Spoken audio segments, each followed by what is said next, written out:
Seigneur Jésus, ton nom est si merveilleux, ton nom est force, puissance et gloire, mon refuge, ma forteresse.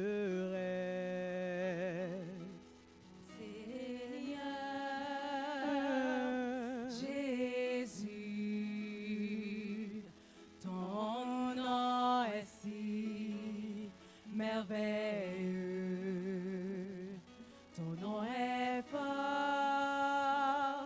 puissance et gloire, mon refuge, ma forteresse.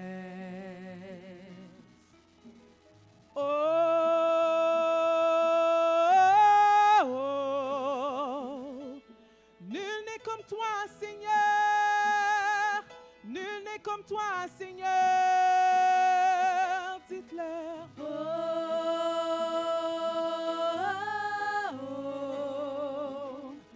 Nul n'est comme toi, Seigneur, nul n'est comme toi, Seigneur. Seigneur,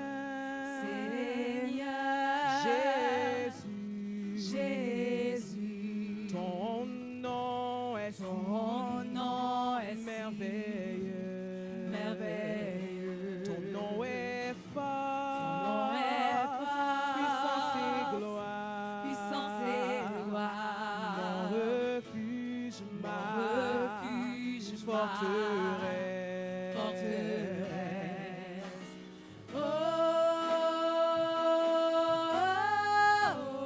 Nul n'est comme toi, Seigneur. Nul n'est comme toi, Seigneur. Nul n'est comme toi, Seigneur. Nul n'est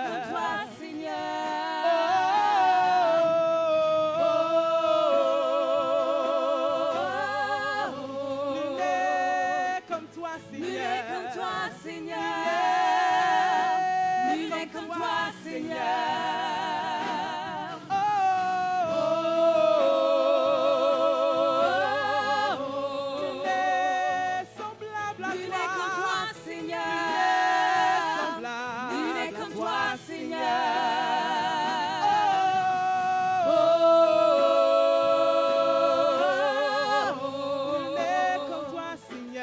n'est comme toi, Seigneur. Nul n'est comme toi, Seigneur. Formidable et incomparable, dites-le. Nul n'est comme toi, Seigneur. Nul n'est comme toi. Nul n'est comme toi, Seigneur.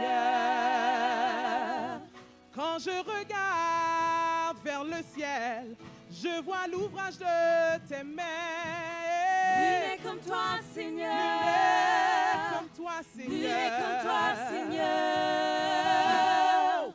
À ton nom, tout genou doit fléchir. Tu es l'alpha et l'oméga. Nul n'est comme toi, Seigneur. Nul n'est comme toi. Nul n'est comme toi, Seigneur. Roi des rois, Dieu tout-puissant, Emmanuel, le grand je suis. Nul n'est comme toi, Seigneur. Nul n'est comme toi. Nul n'est comme toi, Seigneur.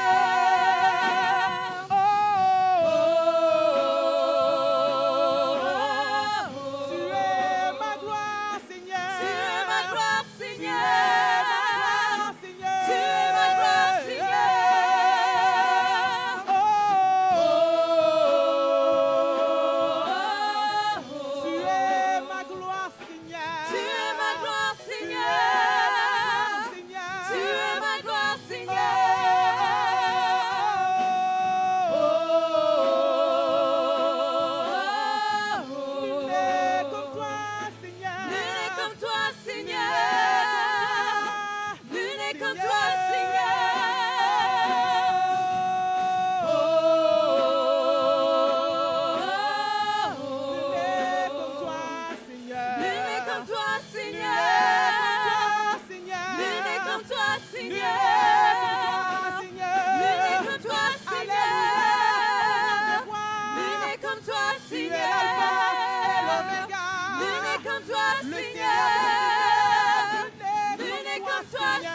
Seigneur. Nul n'est comme toi, Seigneur. Nul n'est comme toi. Nul n'est comme toi, Seigneur. Seigneur.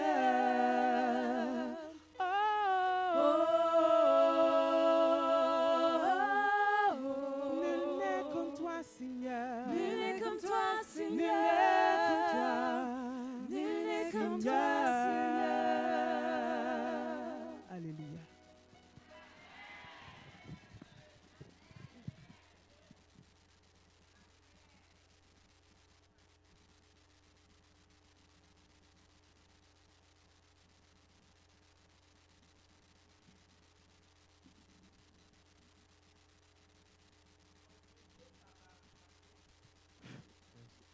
Disons comme Moïse et les enfants d'Israël, l'Éternel est ma force et le sujet de mes louanges. C'est lui qui m'a sauvé, il est mon Dieu. Je le célébrerai, il est le Dieu de mon Père, je l'exalterai. L'Éternel est un vaillant guerrier, l'Éternel est son nom. Exode 15, versets 2 et 3. Au verset 11, qui est comme toi parmi les dieux, ô Éternel? Qui est comme toi, magnifique en sainteté, digne de louange, opérant des prodiges? Oui, chers frères et sœurs, c'est ce Dieu que nous servons. Amen. Contemplons-le et chantons debout, je veux t'adorer.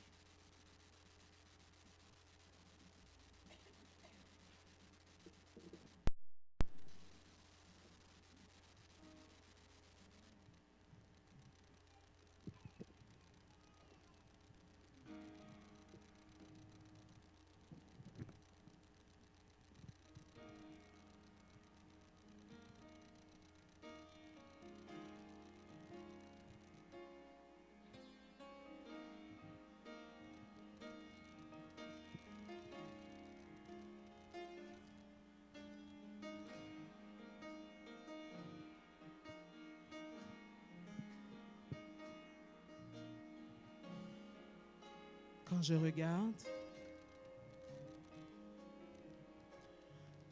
je regarde, ta sainteté,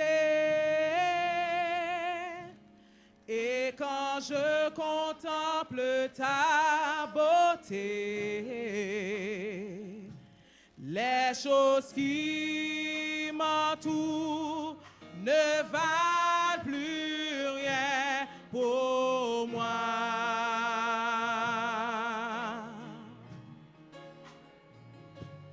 Je découvre la joie de te chanter,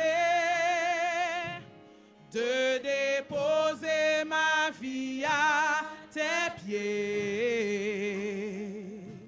Il n'y a que toi qui importe pour moi. Je veux t'adorer,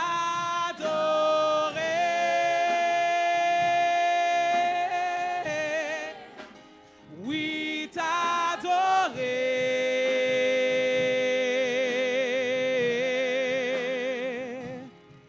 Ma raison de vivre, c'est de t'adorer.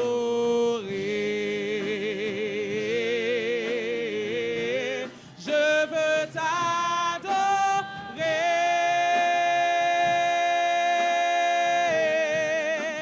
oui t'adorer.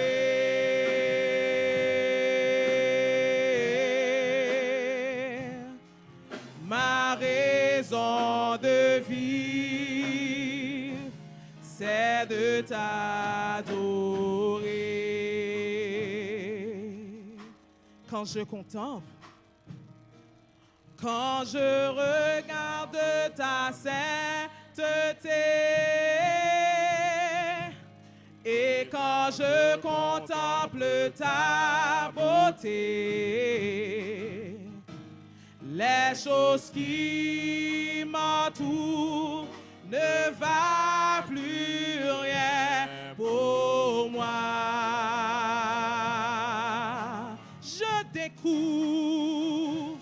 Je découvre la joie de te chanter,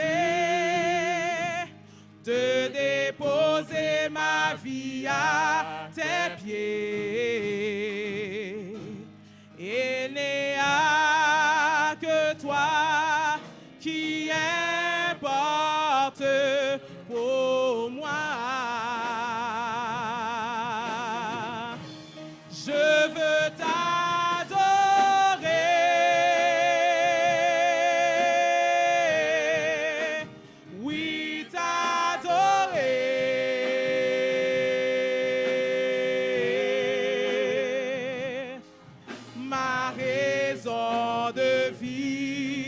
ma raison de vivre, c'est de t'adorer. Je veux t'adorer.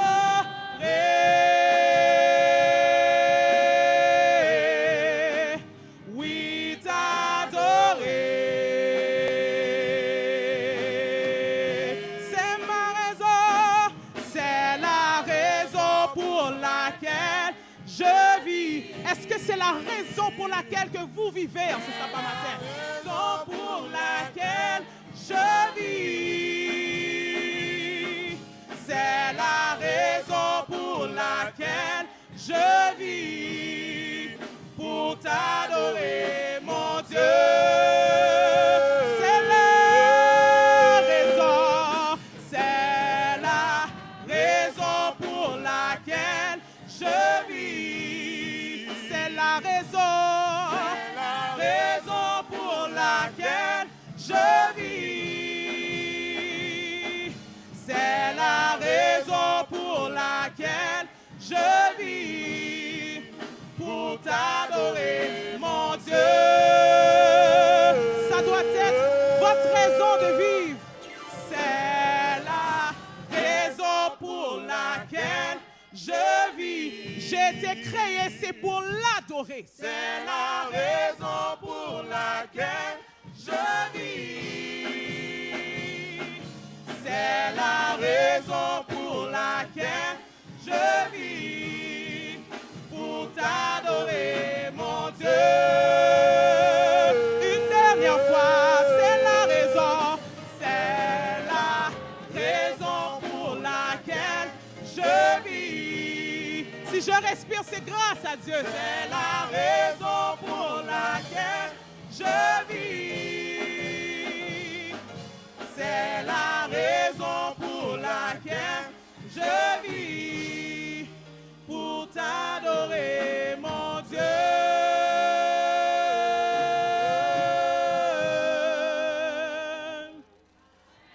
Qui est comme toi, ô Éternel?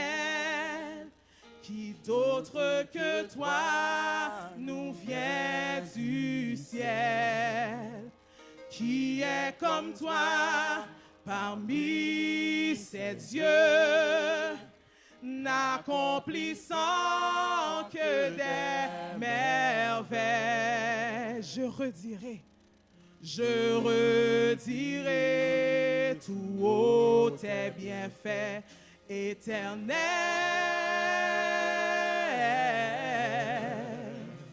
Qui est comme toi?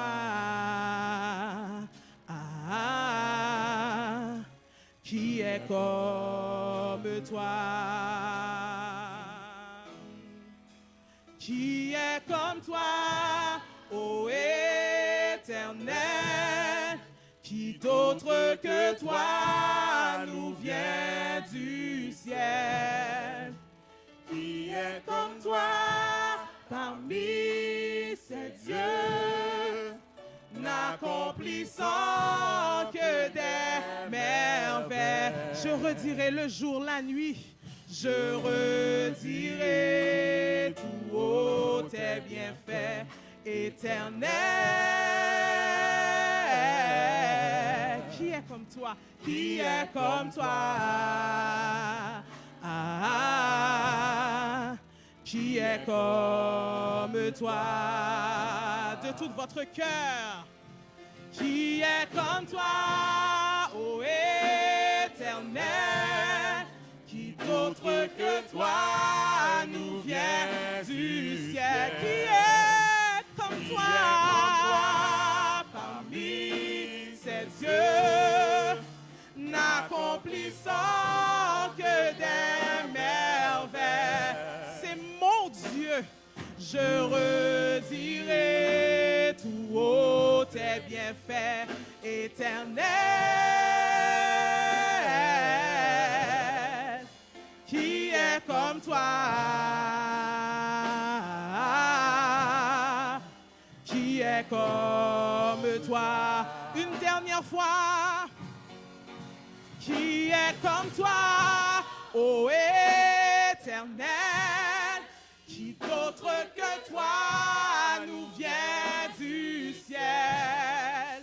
Qui est comme toi parmi ces dieux, n'accomplissant que des merveilles. Je redirai tout haut tes bienfaits éternels. Qui est comme toi? Qui est comme toi? Qui est comme toi? Qui est comme toi? Une dernière fois. Qui est comme toi? Qui est comme toi? Amen. Si vous êtes heureux d'être vivant, dites Amen. Non, je ne mourrai pas, je vivrai et je raconterai les œuvres de l'Éternel. Si je dis à me vivant, c'est grâce à vous. Qui sera suivi de ne crains rien, je t'aime.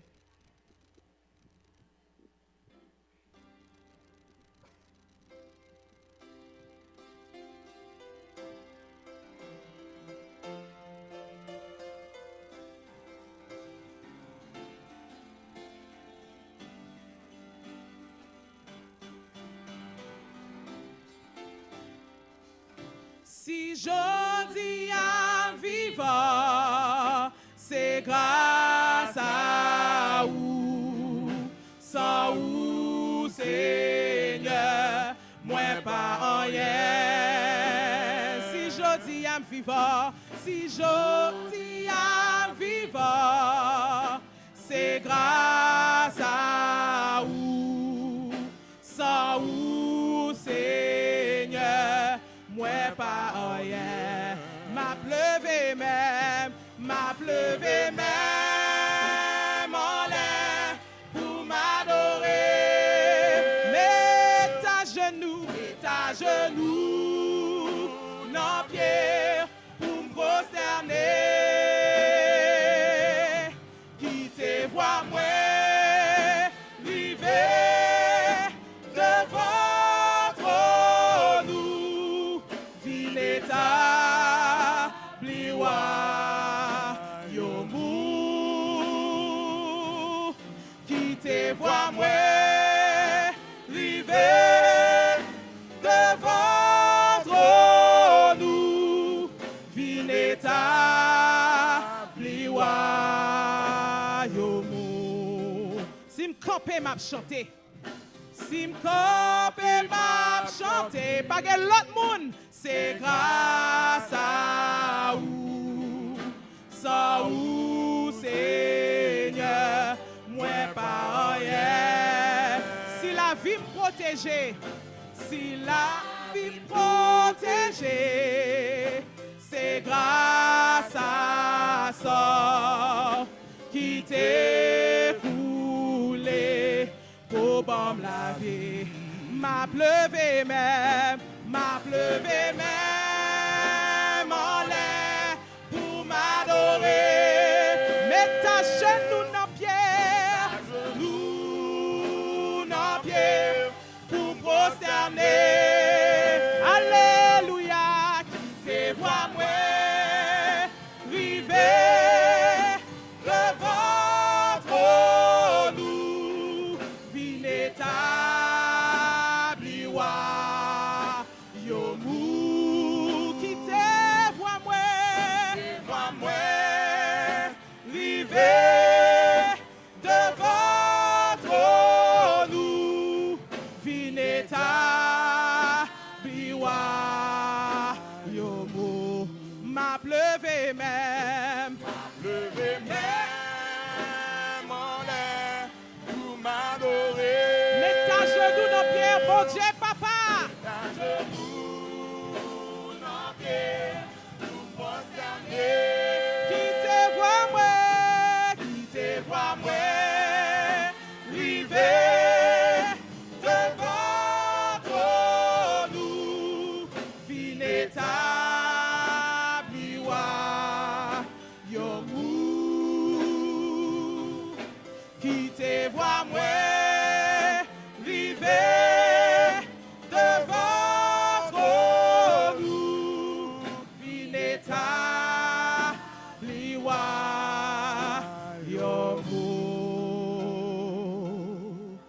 Lorsque vous êtes avec le Seigneur, vous n'avez rien à craindre. Ne crains rien, je t'aime. 522. Sol.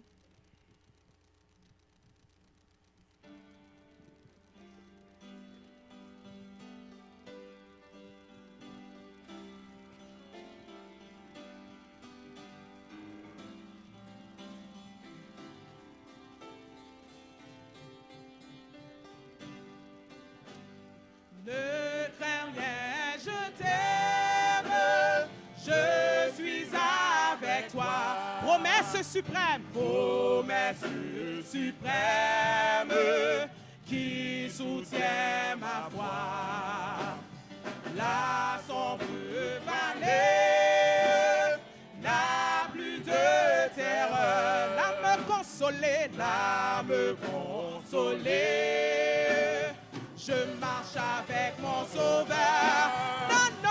Non, jamais tout seul. Non, jamais tout seul. Jésus, mon Sauveur, me garde. Jamais ne me laisse seul. Oh non, jamais tout seul. Non, jamais tout seul. Jésus, mon Sauveur, me garde.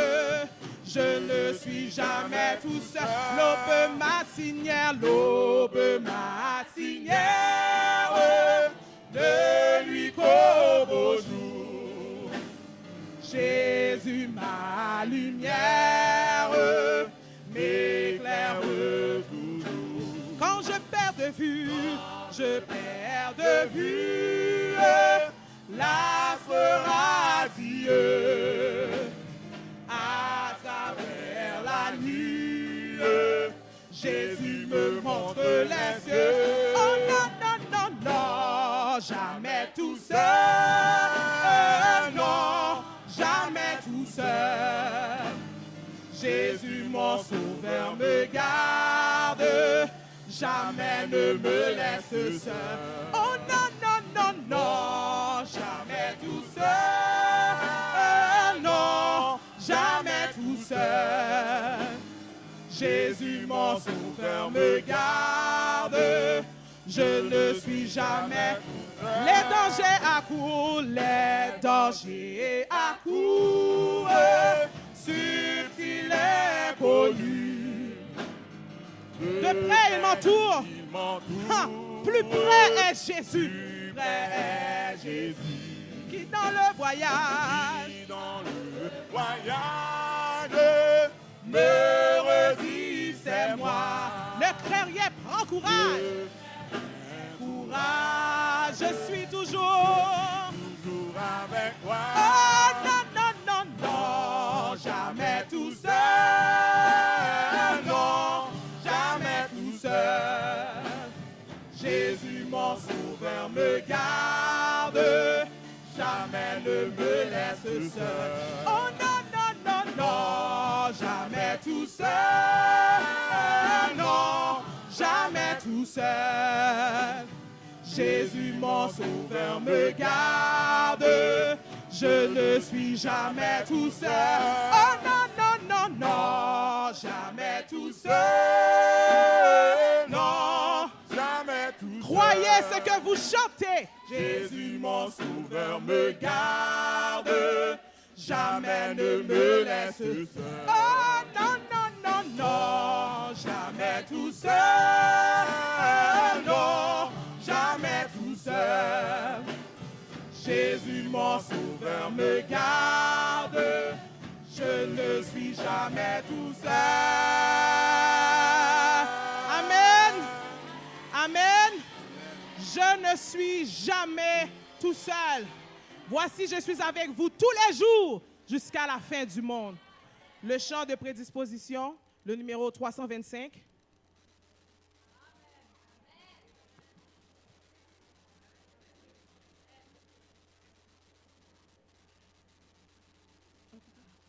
Un seul couplet.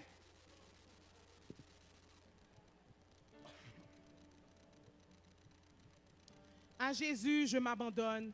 Ce qu'il me dit, je le crois. Vous pouvez vous asseoir.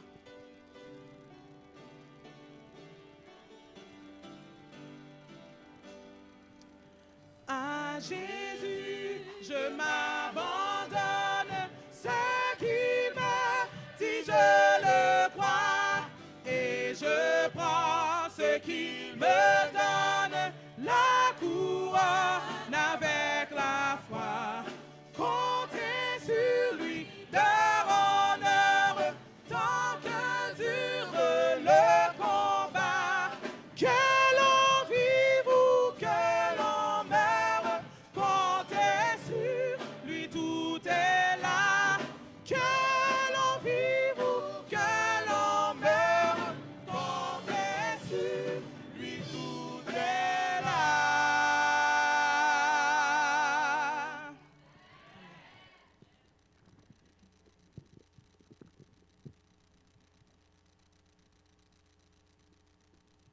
Bien-aimés dans le Seigneur,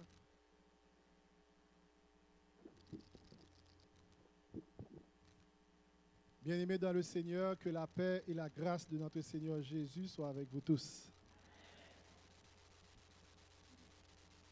Avez-vous aimé le moment de louange?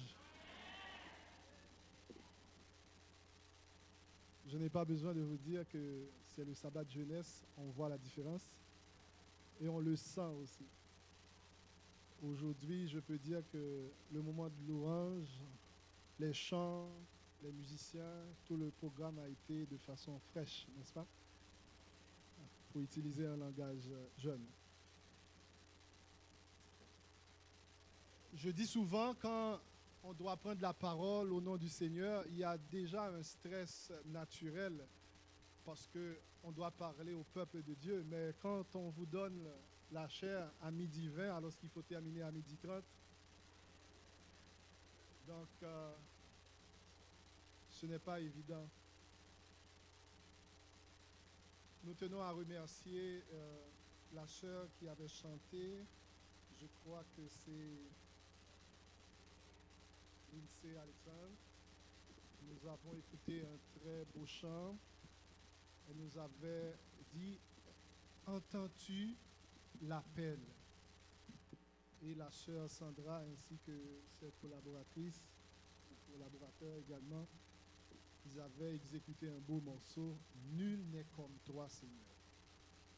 Chers frères et sœurs, nous servons un Dieu incomparable, un Dieu grand. Il est l'alpha et l'oméga. C'est la raison pour laquelle je vis. Je ne sais pas pour toi, ma soeur. Je ne sais pas pour toi, mon frère. Mais si je vis, c'est pour la gloire de Dieu, n'est-ce pas? Ce matin, je me sens vraiment heureux de ce privilège qui m'est accordé de parler à tous les jeunes de Saint-Léonard, mais aussi à tous ceux qui se sentent jeunes, à vous tous, car cette parole vous concerne aussi, puisque c'est la parole de votre Dieu. C'est un message pour vous, pour le moment présent.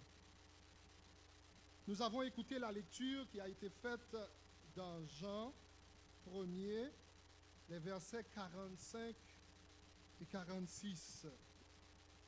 Philippe rencontra Nathanaël et il lui dit, « Nous avons trouvé celui de qui Moïse a écrit et dont les prophètes ont parlé, Jésus de Nazareth, fils de Joseph. » Nathanaël lui dit, « Peut-il venir de Nazareth quelque chose de bon? » Mesdames, Messieurs, cette question peut nous faire comprendre que Nathanaël a manqué de respect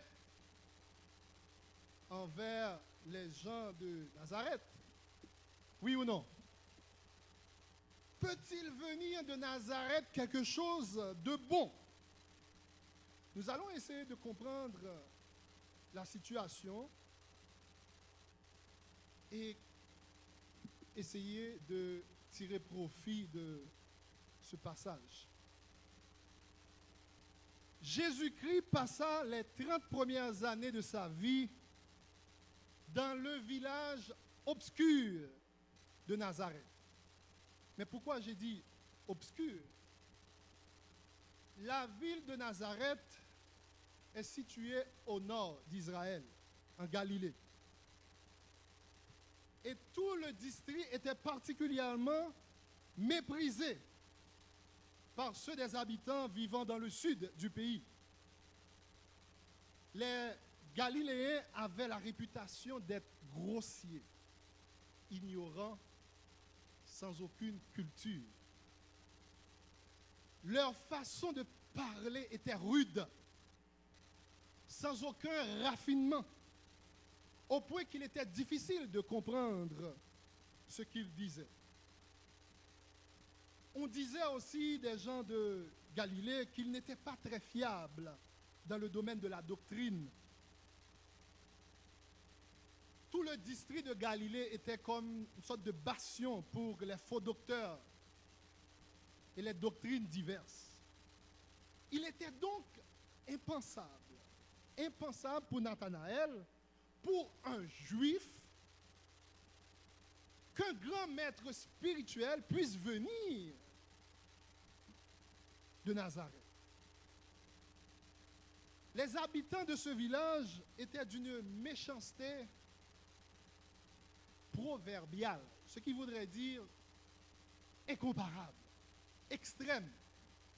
D'où la question de Nathanaël, justement, peut-il venir de Nazareth quelque chose de bon? Les évangélistes nous disent que très peu concernant les premières années de Jésus à Nazareth, à part ce bref récit que nous connaissons dans Luc 2, verset 40, où il est écrit « L'enfant croissait et se fortifiait. Il était rempli de sagesse et la grâce de Dieu était sur lui. » C'est tout ce que nous connaissons dans les premières années de Jésus. On nous dit qu'il grandissait, rempli de sagesse, et la grâce de Dieu était sur lui. Ce matin, je veux vous dire, chers jeunes, Jésus-Christ est notre exemple. Il est notre exemple en toutes choses. La providence a voulu qu'il passât ses premières années à Nazareth, où le caractère des habitants l'exposait à des tentations continuelles, l'obligeant à une vigilance constante. Ainsi donc, chers frères, chères sœurs, chers jeunes, si vous voulez rester purs et sans tache, au milieu de tant de méchanceté, tant de péchés dans ce monde, vous devez être vigilant. Le Christ n'avait pas choisi cet endroit, mais son Père l'avait choisi pour lui, afin que son caractère fût mis à l'épreuve de diverses manières.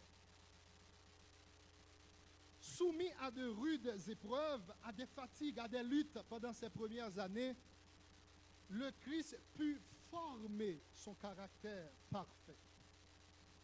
Il donne ainsi un parfait exemple à tous. C'est pourquoi il nous dit, soyez donc parfaits comme votre Père céleste est parfait. Il a été tenté en toutes choses, sans commettre de péché.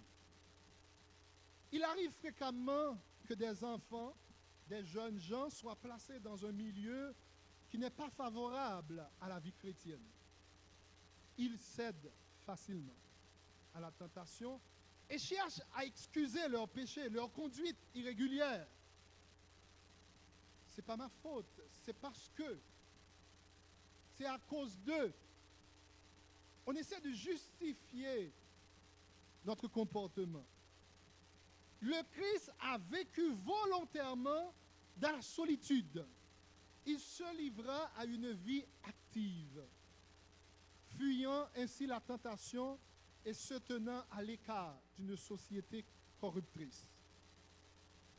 Aucun enfant, aucun jeune ne sera appelé à marcher dans un sentier raboteux que celui que suivit le Christ. Sa vie ne fut pas faite d'abondance et de facilité. Ses parents étaient pauvres. Ses parents gagnaient leur vie péniblement. La vie du Christ fut donc caractérisée par la pauvreté, le renoncement et la privation. Il partageait avec ses parents une vie d'application constante au travail. Qu'en est-il pour vous, chers jeunes, aujourd'hui? Aujourd'hui, vous avez presque tout ce que vous voulez. Vous faites même des exigences à vos parents. De nos jours, les enfants, ils peuvent avoir 9 ans, peut-être moins. Ils demandent un iPad, iPhone.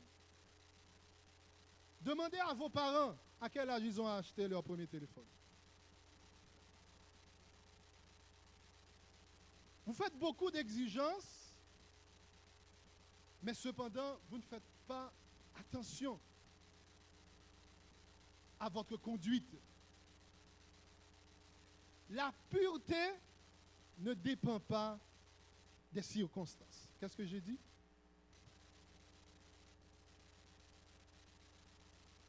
Ne cherchez pas d'excuses quand vous péchez, mais relevez-vous et évitez de tomber la prochaine fois.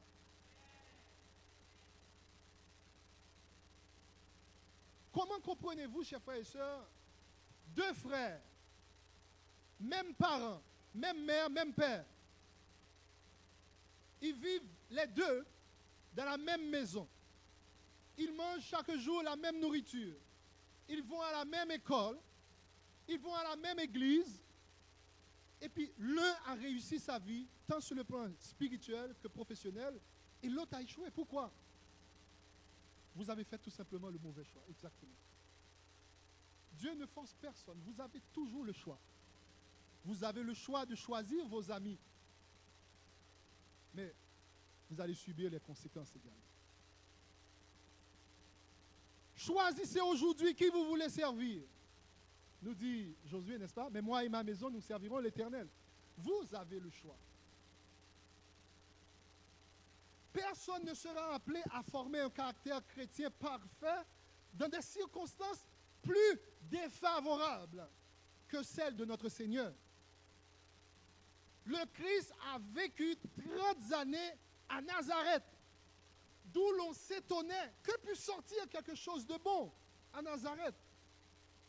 Et si donc il n'y a pas d'excuse, parce qu'aujourd'hui, nous pouvons dire entre guillemets que nous vivons dans le luxe.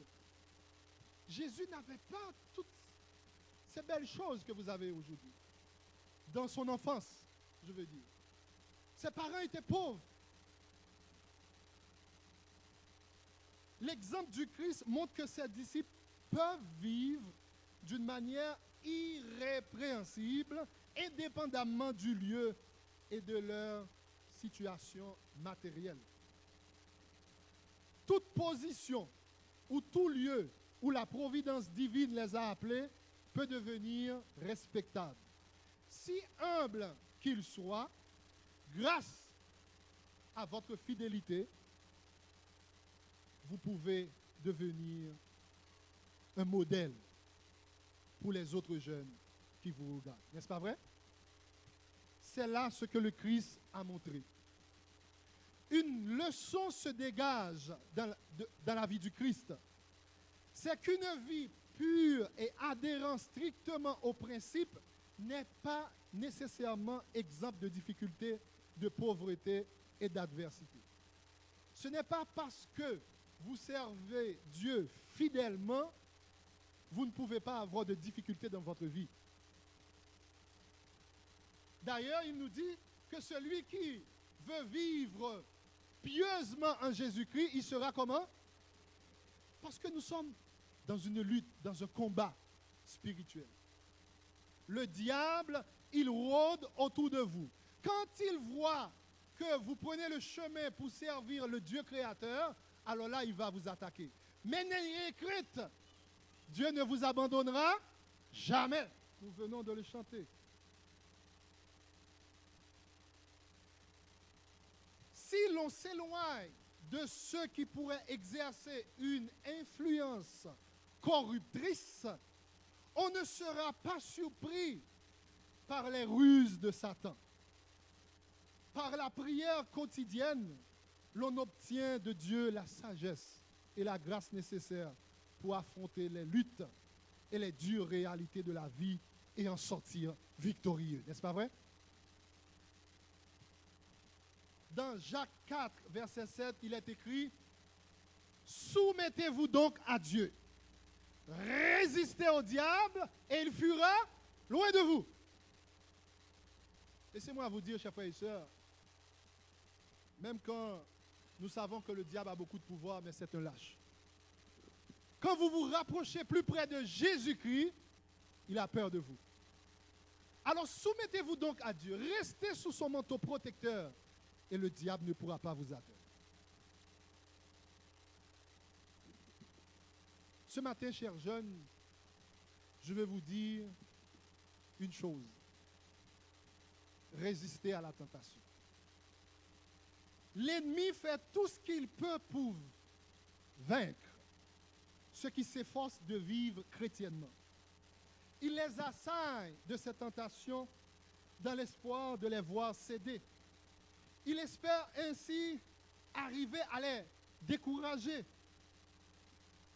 Mais ceux qui se sont établis fermement sur le rocher des siècles ne tomberont pas dans ces pièges. Car il est dit, l'ange de l'Éternel campe autour de ceux qui le craignent et il les arrache au danger. Dans les moments difficiles, vous allez vous souvenir que vous avez un Dieu pour Père et que Christ est votre aide. Le Sauveur est venu dans notre monde pour permettre à toute âme éprouvée et tentée de vaincre comme il a vaincu. Plus que vainqueur, telle est notre devise. Alors, à l'instar de Nathanaël qui avait posé la question, peut-il venir de Nazareth quelque chose de bon? Ce matin, chers jeunes, j'aimerais vous poser la question. Peut-il venir de l'église de Saint-Léonard quelque chose de bon? Laissez-moi poser la question aux gars. Est-ce que vous êtes avec moi? Les gars, vous êtes là?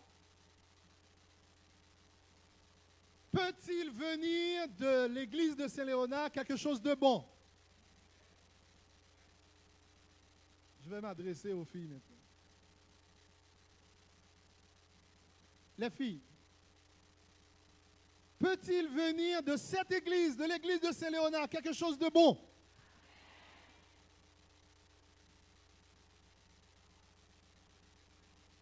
Ça prouve que les filles sont beaucoup plus appliquées,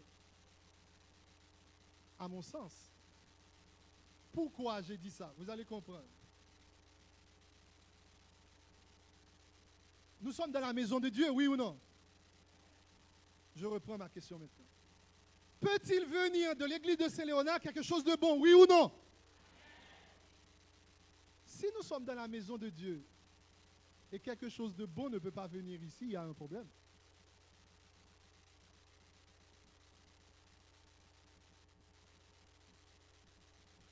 Ici, à l'église de Saint-Léonard, vous pouvez rencontrer Jésus, oui ou non? Mais aussi, vous pouvez trouver ton cher époux. Est-ce que j'ai menti?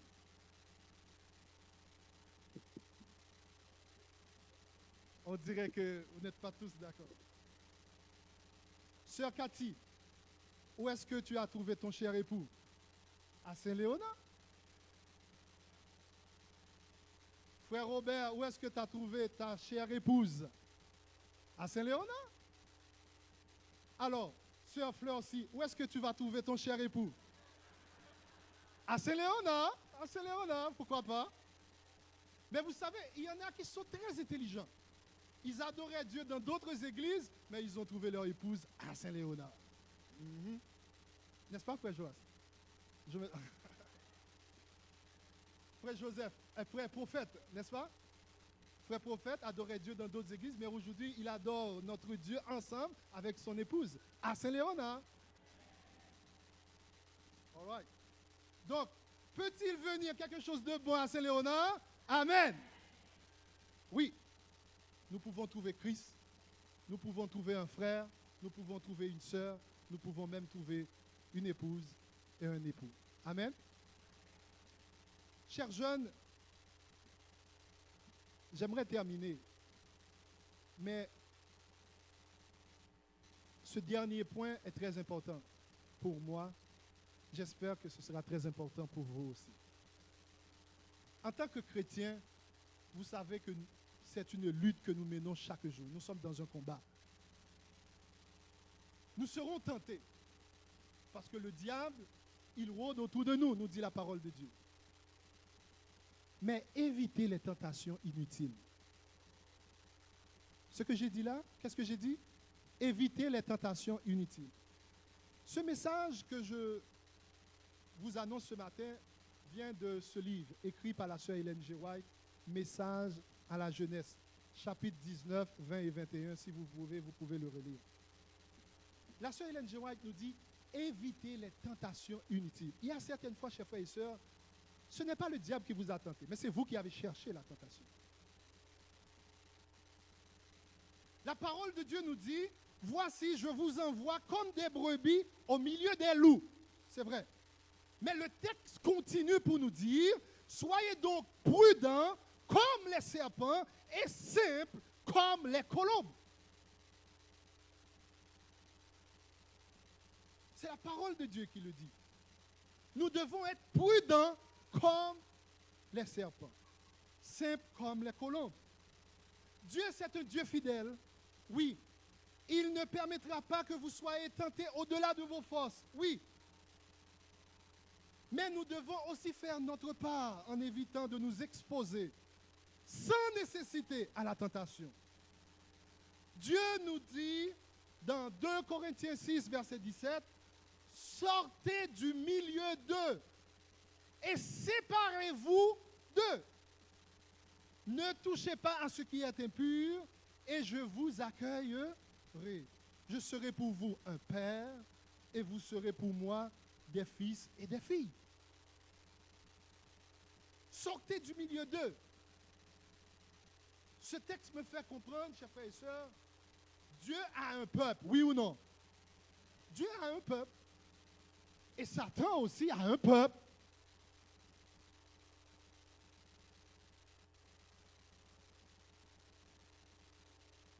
Tous les hommes sur cette terre, nous sommes toutes des créatures de Dieu. Mais nous ne sommes pas tous des enfants de Dieu. Ça, c'est une vérité. Car il est écrit dans Jean 1er, verset 12, « Mais à tous ceux qui l'ont reçu, le Fils de Dieu, tous ceux qui l'ont reçu, et ceux qui croient en son nom, voici les conditions. Ceux qui l'ont reçu et ceux qui croient en son nom, elle a donné le pouvoir de devenir enfants de Dieu. En sorte que nous ne sommes pas tous des enfants de Dieu. En tant qu'enfants de Dieu, nous sommes des enfants de lumière. Vous êtes la lumière du... C'est pourquoi la parole de Dieu déclare, ne vous mettez pas avec les infidèles, sous un joug étranger. Car quel rapport y a-t-il entre la justice et l'iniquité? Ou qu'y a-t-il de commun entre la lumière et les ténèbres? Quand nous devenons enfants de Dieu, c'est que Dieu nous a appelés des ténèbres à son admirable lumière. Et notre responsabilité maintenant, c'est d'éclairer les autres. Amen. Nous devons aider les autres à voir cette lumière qui est en nous, qui est la parole de Dieu, afin qu'ils puissent eux aussi faire partie du peuple de Dieu, pour devenir eux aussi enfants de Dieu.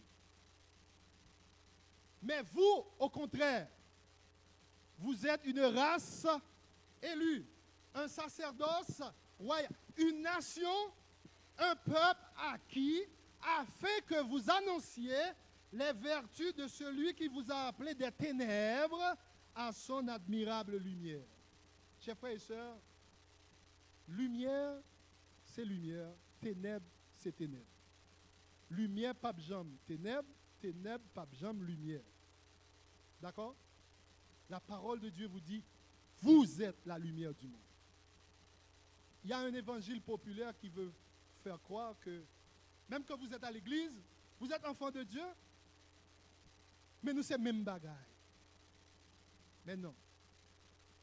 Si vous adorez le Dieu créateur, un autre, ils adorent le mammon. Mais écoutez, quel rapport y a-t-il? Mais en Christ, quand nous sommes tous unis en Christ, quand nous adorons le même Dieu, eh bien, il y a union, il y a unité, nous sommes des frères, nous sommes des sœurs, puisque nous avons le même Père. Mais si Christ est votre Père, lui, il adore Lucifer, le diable, ce n'est pas ton frère. Mais ta responsabilité, justement, c'est de lui donner la parole de Dieu pour qu'il devienne enfant de Dieu et ensemble nous puissions adorer le Dieu créateur. Nous avons donc une grande responsabilité. Dieu nous demande de ne pas nous laisser influencer par les ténèbres, mais au contraire, d'influencer les ténèbres, de chasser les ténèbres. Éloignez-vous des influences corruptrices du monde. N'allez pas sans avoir reçu l'ordre dans les retranchements de l'ennemi. Nous avons un questionnaire qui parle d'un évangile pratique que nous devons appliquer. Mais cependant, il faut nous préparer spirituellement pour accomplir cette tâche. Puisque nous devons aller prêcher aux autres, mais d'abord, est-ce que tu as la lumière de Christ en toi? Est-ce que tu as quelque chose à montrer aux autres? Si tu es dans le même panier que l'autre, qu'est-ce que tu as à lui montrer? S'il fait des choses mauvaises, tu fais la même chose, mais qu'est-ce que tu vas lui dire? Mais il va te dire, ah, écoute là, bon, tu viens avec moi tous les soirs dans les bars et puis maintenant tu me parles de Jésus. Il faut qu'il y ait une différence. Ta vie que tu mènes doit être différente de celle des autres,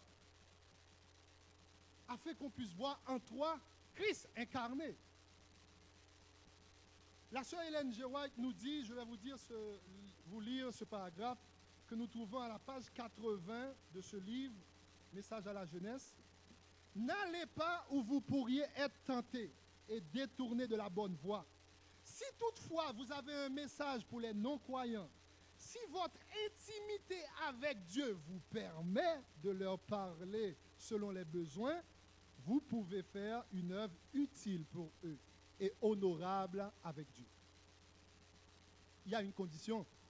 Si votre intimité avec Dieu vous permet. D'accord?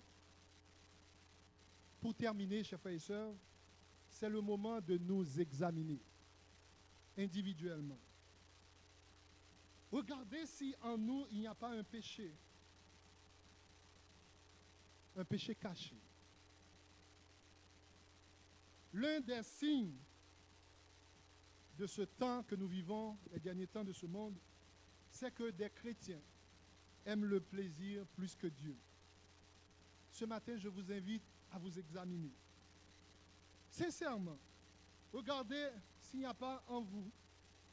Scrutez-vous attentivement.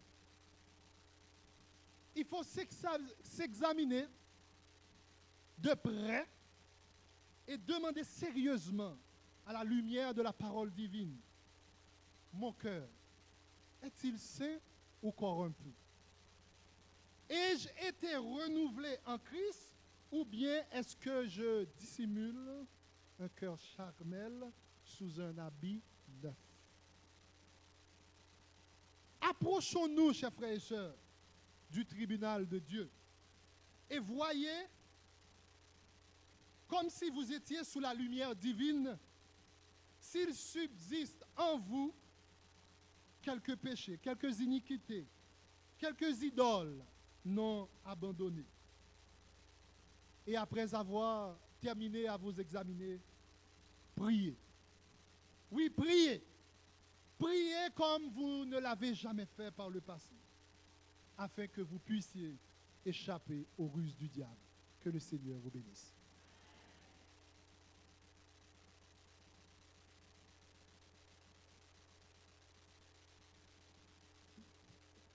Amen. Nous disons merci à notre Dieu pour sa parole qui a été prêchée. Donc pour mettre fin au culte, nous allons nous mettre debout et chanter au numéro 324 des hymnes et louanges.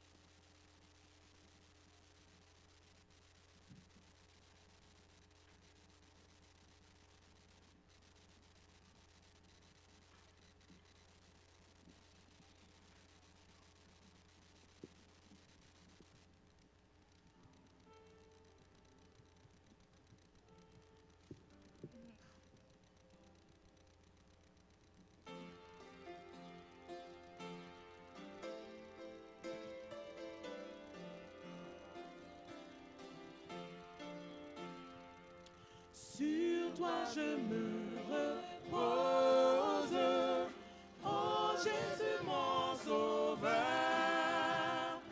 Faut-il donc autre chose pour un pauvre pécheur? Conduit par ta lumière, gardé par ton amour, vers la maison du Père, marchant de jour en jour. Sur toi je me repose, oh Jésus mon sauveur.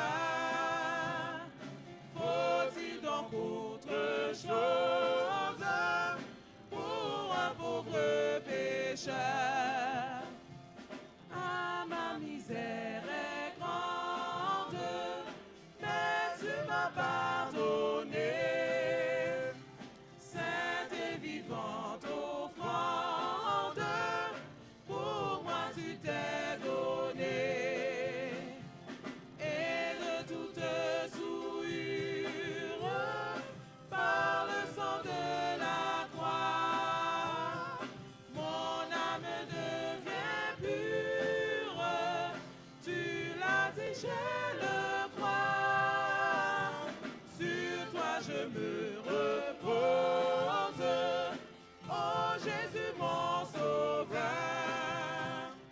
Faut-il donc autre chose pour un pauvre pécheur? 5. En toi j'ai la victoire, la paix, la liberté. À toi je rendrai gloire durant l'éternité. Si du bonheur qui passe, la source doit tarir. C'est assez de ta grâce pour vivre et pour mourir. Sur toi je me repose, oh Jésus mon sauveur. Faut-il donc autre chose pour un pauvre pécheur?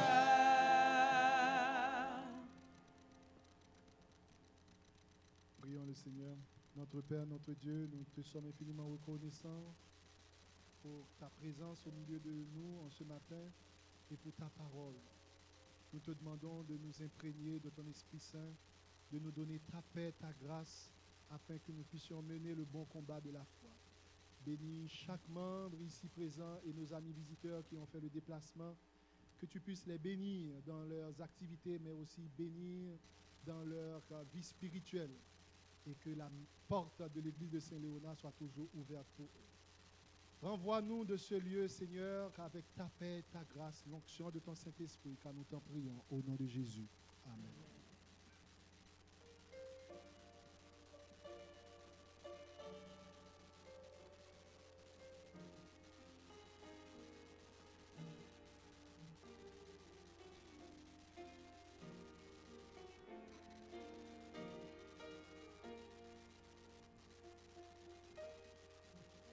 Que la paix de Dieu reste dans nos cœurs. Que la paix de Dieu reste dans nos cœurs. Que sa force vous anime dans la joie ou dans les pleurs. Que la paix de Dieu reste dans vos cœurs.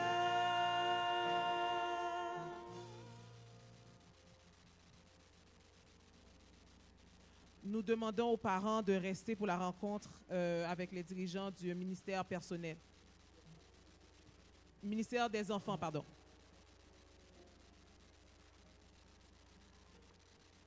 Il n'y a personne qui a réclamé encore le trousseau de clés. Je l'ai encore à